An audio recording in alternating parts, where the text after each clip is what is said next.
Hey there, it's Steve from Serious Keto, and this is the Not So Serious Keto video podcast. I'm going to start with, I don't know if I'd call it house cleaning or just revisiting some of the topics from previous weeks. This seems to be sort of a regular thing in the podcast, is going back to previous topics. And sometimes it's because I need to clarify. Other times it could just be that there's something still sort of dangling out there and I need to put a bow on it.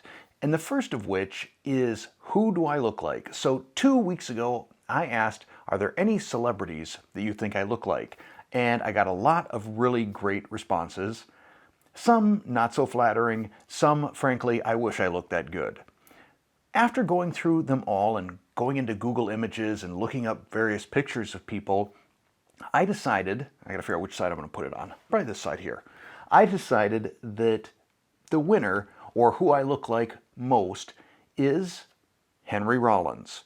Henry Rollins was the lead singer of Black Flag, the punk rock group, way back in the day, and then the Rollins Band. He's been in some movies, he's written some books, and I think that, at least his head shape, is very, very similar to my own. He does have that cleft in his chin that I don't have, and he's got sort of this perpetual squinty, not quite scowl, but squinty look on his face. So thank you to viewers Hope Parrish and Evil Elvis. Those two both said that I look like Henry Rollins, and I think I'm going to have to agree. The next revisit is from last week when I mentioned that I had taken Delta 8 CBD. Well, it turns out it wasn't CBD. Delta 8 is THC, and I didn't know that. I didn't, I guess, even pay that close of attention to the bottle. I went to the local vape and CBD store, and they had a sign that said, "We sell Delta 8 CBD." And perhaps had there been some punctuation, maybe that's the issue. It was missing like a comma or a slash or something like that. Punctuation does matter.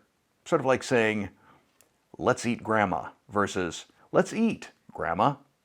But anyhow, to all of you who mentioned that Delta 8 is not actually CBD, it is instead THC, which is why I was having these hallucinogenic sort of experiences, yes, you are absolutely correct. So I will probably not be having that anymore.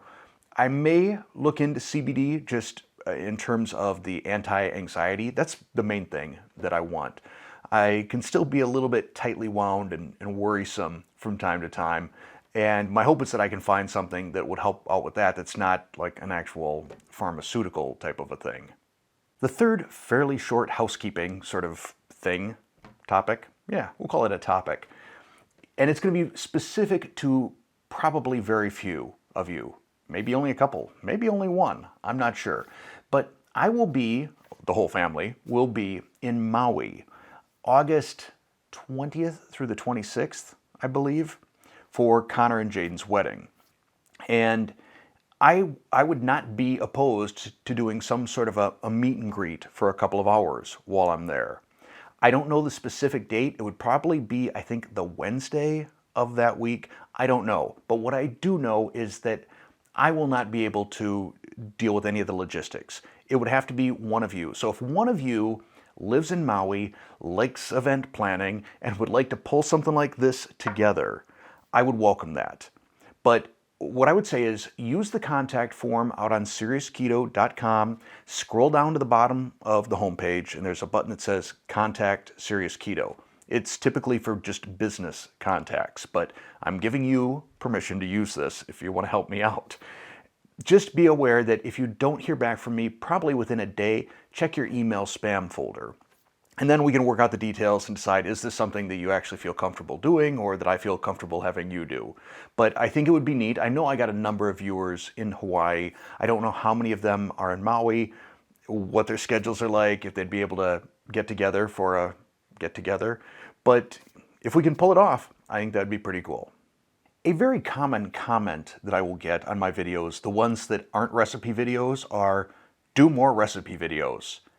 It's never really a polite comment. It's never a, "I would love to see more recipe videos." It's always a command. Do more. You need to do more videos, cooking videos, recipe videos. You need to do, and then maybe they'll give a specific recipe. And I think I've mentioned before, I don't take well to being bossed around. But Here's the deal. I would love to. I would love to be able to do 3 recipe videos a week. But there are a number of challenges to that. One of the biggest ones is just they take a lot of time to film. They're the most work of any video. But even prior to recording video, very oftentimes they are a lot of work, especially when it comes to designing a new recipe. And what I don't want to be, and you may have seen some of these videos from certain content creators, you know they're making it for their very first time, right then as the cameras are rolling. They almost seem surprised when it turns out, and it never looks very much like the thumbnail photo. I don't want that. I want to make sure that my videos, my recipes work, that they're going to be fairly easy to follow. And that, I mean, I think it was Steve Jobs that said something like, being easy isn't simple, or being simple isn't easy. One of those two. But that's really what, there's a lot of work. There's a lot of work that goes into preparing to do the video shoot, and then doing the video shoot, and then editing it and putting it out. Sometimes recipes I'll work on for weeks or months, and by the time I've actually gotten fairly close to it being ready, you know, and meeting my standards, I'm sick of it. I'm like, I don't want to eat it anymore. One of the best pizza crusts for keto that I've tasted is the one that Dennis from Black Tie Kitchen did. And I forget how many iterations he did on it, how many days in a row he was eating pizza. And I've often said that I could eat pizza every day for the rest of my life, but I've never tried doing that. And Dennis, I think, said he hasn't made the pizza crust since. I don't know. He'll probably chime in down in the comments down below, so look for that. If he does, I'll pin it to the top, and he can talk about his experience making the pizza crust. But the point is, very often you go through a ton of work, and the filming is a big deal. Very often, I'm a one-man show. Periodically, I can get Terry to take my iPhone and do some video of me. And she's getting a lot better at it too. I mean, she's really starting to play around with angles and movement and stuff like that, which is, it's wonderful to watch her develop, you know, some of these skills. And maybe at some point I can ever use a gimbal and do some, you know, panning motion shots and things, but baby steps. The problem is, though, she's often very busy herself. I mean, she works part-time, and she loves being a homemaker, and she absolutely loves spending time with our kids and our grandson. So her availability is kind of limited. So I've got a lot of sort of limiting factors that keep me from being able to do more videos. And my hope is that most of you appreciate that, and appreciate that I would rather put out something that's quality rather than quantity. If not, I guess I could just go back to doing chaffle videos once a week or something like that. Those are pretty easy. Just throw in a new random ingredient, see what happens. The other thing too that people request a lot are the blood glucose test videos. And those also can be super duper time consuming. That's one of the reasons I haven't gotten to part 4 of the tortilla review, is I was so burnt out on tortillas by the time it was done.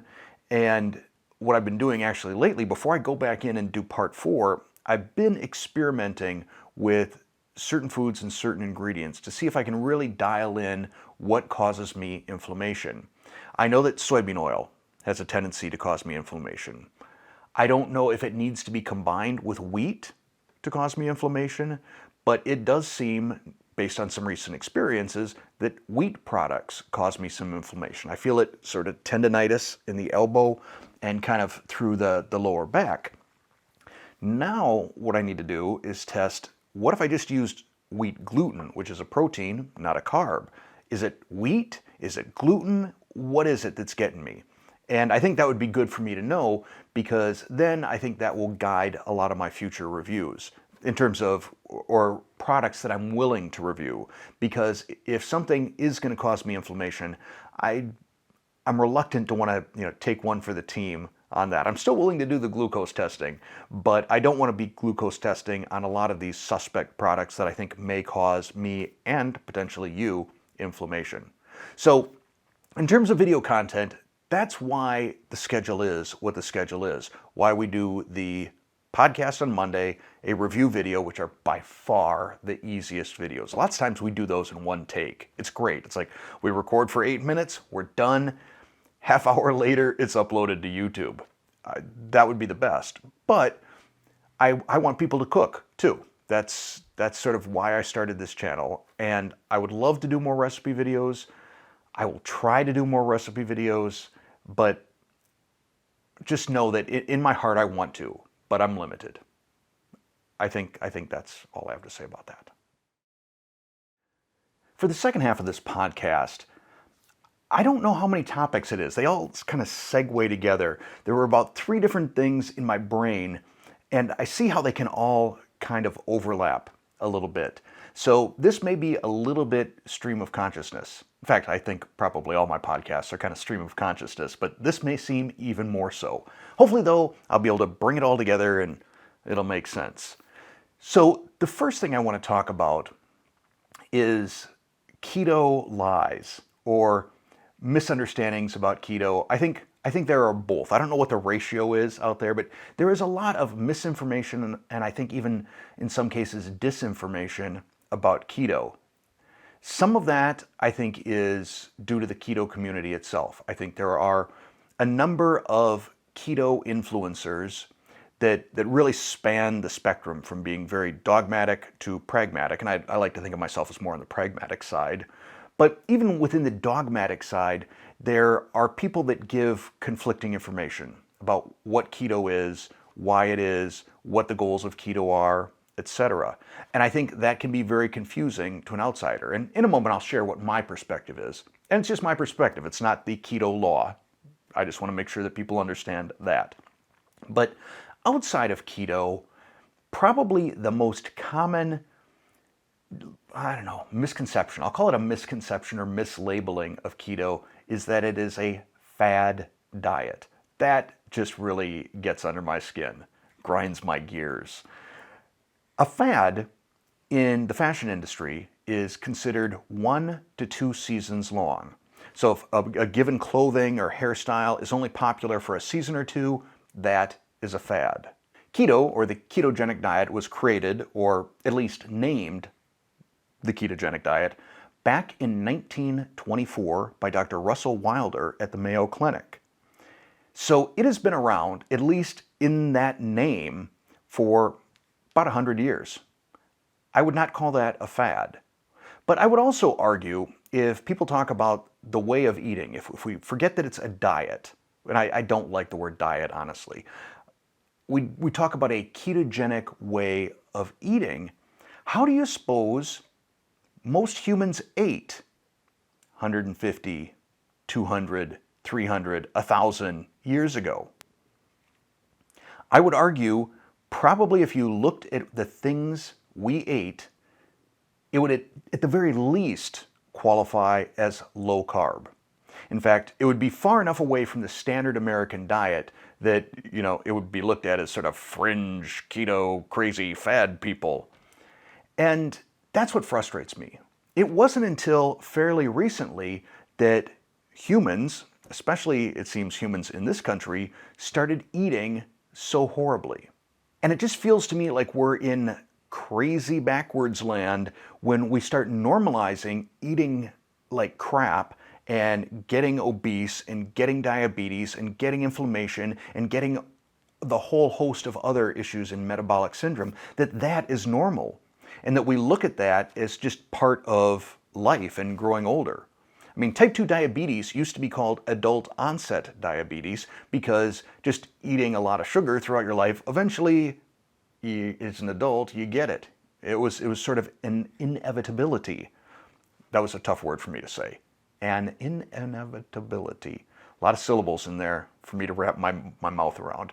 But it doesn't have to be.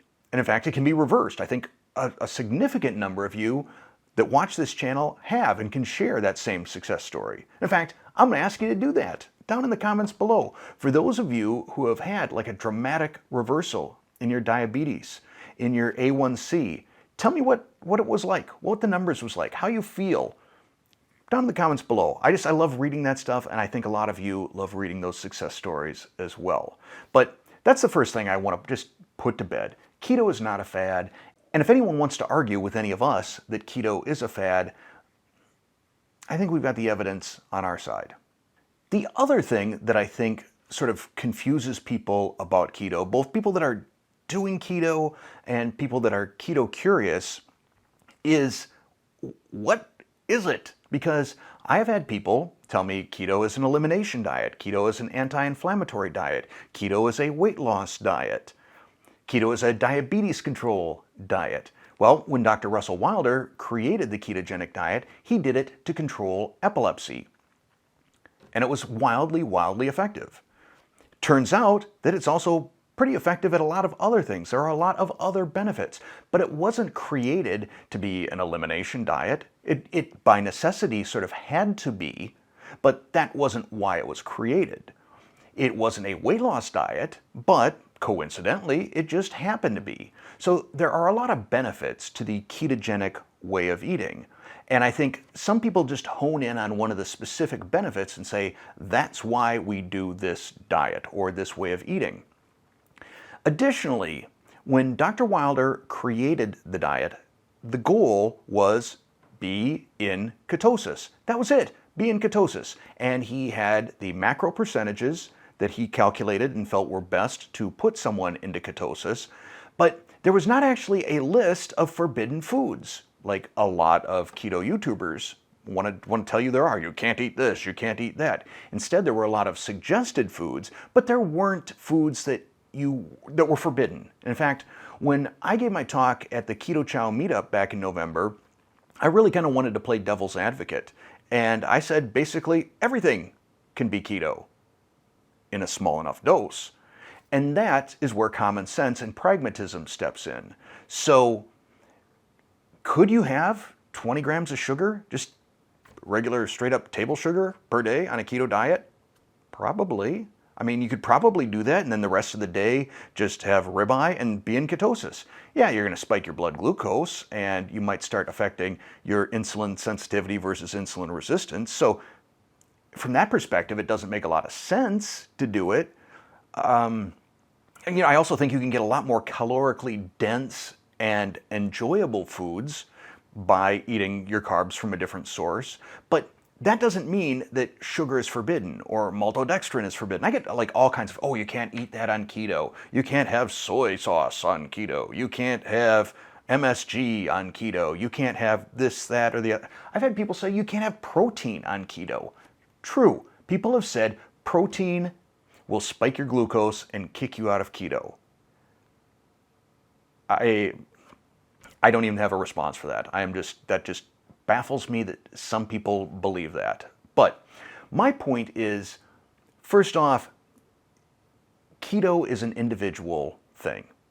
I think each person needs to know what affects them. For some people, there are certain non-sugar sweeteners that will knock them out of ketosis. Some people, like me, I'm pretty fat adapted. I can eat a pretty substantial amount of carbs and not go out of ketosis. I mean, I could eat a croissant, I could have bread, I could eat a sub sandwich, some pasta, pizza, and not go out of keto. It's kind of amazing, except for the fact that I feel like crap the next day. I get especially achy and I'll put on like 3 pounds. I'll still be in ketosis.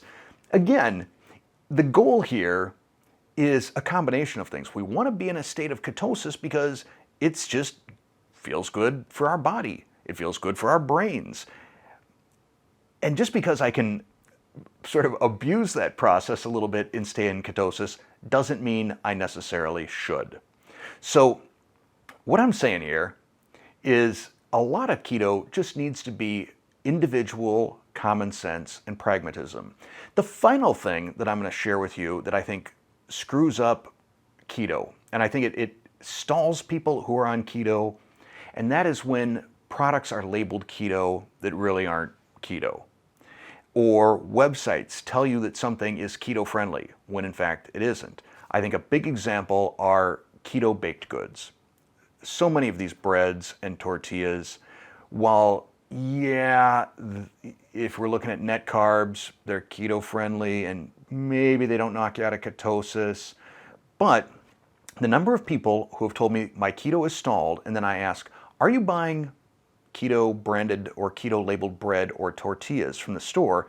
The answer is probably 95% of the time, yes, and I eat them daily. So I think that's a problem, but I'm going to show you another problem here because last week the whole family, Terry and Courtney and Connor and Jaden and Colton and I went to an indoor water park. And Terry wanted me to get her a drink, so I went into the little cabana or type area or vending area, and they had a bar there, and she wanted a margarita on the rocks. And I saw behind on the shelf Screwball whiskey, which I'd had a few times back, probably pre-keto, definitely back in my days when I was drinking hard liquor and drinking heavily. Haven't had it since, but I saw it and I just got curious and I thought, I wonder what the carb count is on that.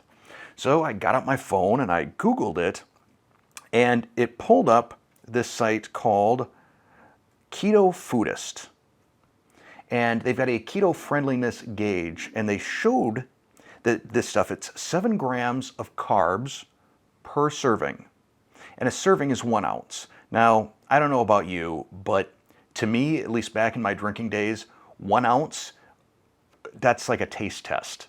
That's not a drink. I think I'm probably, if I were drinking whiskey on the rocks, to me, a minimum pour is probably more like 4 ounces, perhaps more. Anyhow, 7 grams of carbs per ounce, they have this listed as keto friendly. It baffles me. So if people are just looking at a keto friendliness, I don't even know what that word means or that term means anymore. From a site, an actual keto site, Keto Foodist, no wonder people get confused about what keto is, what they can have on keto, or why their keto might be stalling. So the reason I kind of brought all of these topics together is one of the things I like to do on this channel, besides make cooking videos as often as I can, is to challenge all of us to think a little bit more objectively, to think a little bit more pragmatically, and to ask more questions about keto, what is keto, and why we're doing it. And it's my hope that this segment that I just did that in sort of a constructive way. But I'm going to have to wrap up this video because we just got a guest, and I need to give her a car ride, right? Yeah, not for a little while though. Okay. Well, yeah, I'm jealous. She's going to see the Foo Fighters tonight at the Harley-Davidson 120th anniversary. They put on a really good show. Connor and I saw them a couple of years ago. So that is going to be it for this podcast. Hey, Courtney, you want to stand on this side for a second? Because I'm going to point this way. I'm going to put a couple of videos up here. I don't know what they're going to be. I'll have to see if there's anything interesting that maybe put some sort of old video on there that most of you haven't seen or haven't seen in a while. If you're a new viewer, you haven't seen it all. But that is going to be it. So what do we say? See you next time. Thanks for watching.